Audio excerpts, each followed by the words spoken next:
c'est beau. Bon, vous êtes les bienvenus si vous nous rejoignez. Vous arrivez pour la page consommation de Télématin. Et je ne sais pas si vous suivez l'actualité, mais récemment, on a beaucoup entendu parler de la contamination de l'eau potable en Île-de-France. Et c'est là, Isabelle Martinet, qu'on a besoin de vous.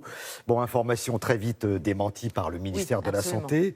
Et c'est l'occasion donc de faire le point sur cette histoire. Alors, le point, mais ce n'est pas très compliqué. C'est vrai qu'on a entendu parler d'une pollution radioactive dans l'eau du robinet émanant des centrales nucléaires, des rejets des centrales nucléaires. Évidemment, ça a généré une inquiétude que l'on peut comprendre. Effectivement, les autorités nous ont rassurés en expliquant qu'il s'agissait de traces sans risque sanitaire, sans risque pour la santé.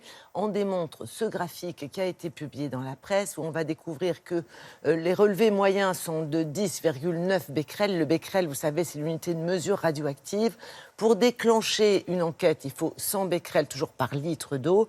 Et pour rappel, le seuil de potabilité de l'eau établi par l'OMS est de 10 000 becquerels.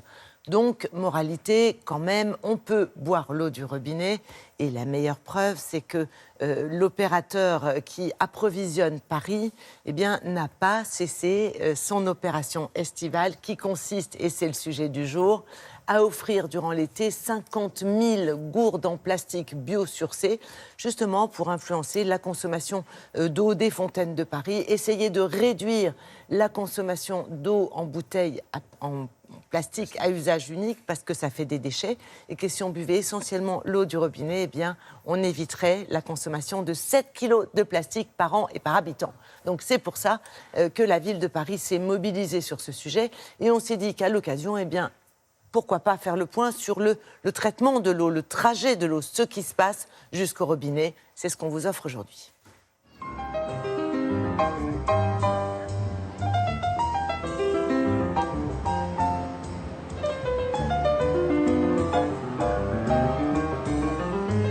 On a eu l'idée en fait de lancer cette opération afin d'aller vers les Parisiens, pour les amener à changer de pratique, notamment sur la consommation de l'eau en bouteille. On s'adresse à la fois à l'usager et aux citoyens. Aux citoyens parce qu'on lui propose de s'engager à travers le manifeste de l'eau pour être sur du zéro déchet. Et à l'usager parce qu'on va lui expliquer en quoi l'eau de Paris est bonne, pourquoi on peut la boire, comment on peut la consommer. Pour accompagner en fait cette démarche, on a décidé de faire des opérations comme celle qui est en cours de distribution de bouteilles d'eau qui ne sont pas des bouteilles classiques, ce n'est pas les bouteilles en plastique à usage unique, c'est en fait une gourde qui est en végétal et qui va pouvoir être utilisée pendant plusieurs années pour aller chercher de l'eau, notamment aux fontaines publiques parisiennes.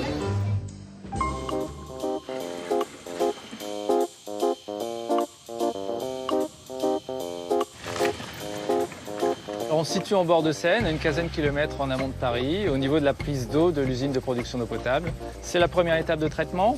On va éliminer tous les corps flottants. Donc là, vous avez un barrage flottant qui élimine tous ces nageants. Et ensuite, on va commencer à filtrer l'eau par des grilles de tamis successives. On se trouve sur l'étape de clarification. Donc on va simplement ici chercher à purifier l'eau des particules qu'elle contient naturellement. Donc on va avoir une première étape qui se situe là, qui est une décantation.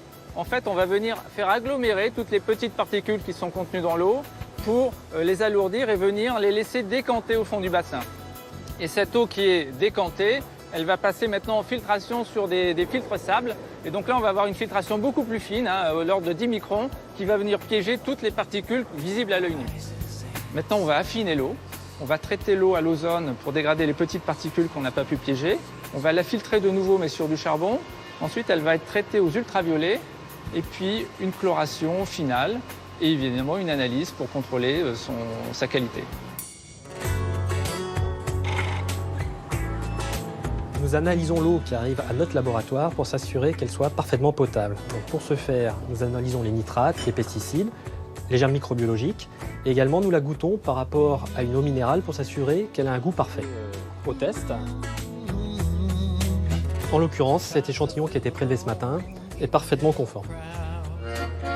La bouteille séduit beaucoup, mais derrière ça, il y a un véritable engagement. On est aujourd'hui à quasiment 12 000 signatures du manifeste qui montre que les Parisiens ont envie de s'engager, en fait, pour ce zéro plastique. Quand je vais sortir, je prendrai celle-là maintenant. Donc je la remplirai de chez moi, je la mettrai au frigidaire et je sortirai avec. Oui, c'est une bonne initiative. Je vais pouvoir la mettre dans mon sac, mon petit sac à main, pour la transporter tous les jours avec moi. Voilà, vous pouvez boire l'eau, on dirait, boire l'eau du robinet, elle est potable. Et il faut évidemment changer, s'il Oui. vous reste de l'eau dans la gourde, il faut la changer tous les jours, bien nettoyer la gourde à l'eau du robinet et la changer, voilà. Merci beaucoup Isabelle.